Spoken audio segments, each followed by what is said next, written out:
halkani waa BBC oo idin kala hadlaysa mowjadaha gaagaaban FM'da waxaad naga heli kartaan magaalooyinka qaar internetkana cinwaankeenu waa bbcsomali.com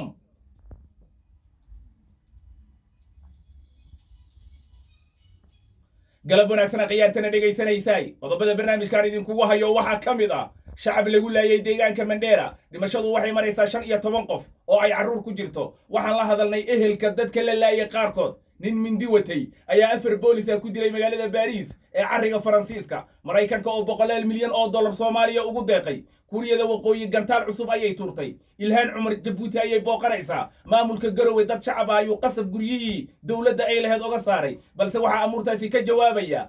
duqa magaalada Garowe Axmed Saciid Muuse barnaamijka waxa soo saaray Ciise Xaaji Cabdullaahi Axmed aniguna waxaan ahay Cabdirasaaq Xaaji Catosh dunida iyo maanta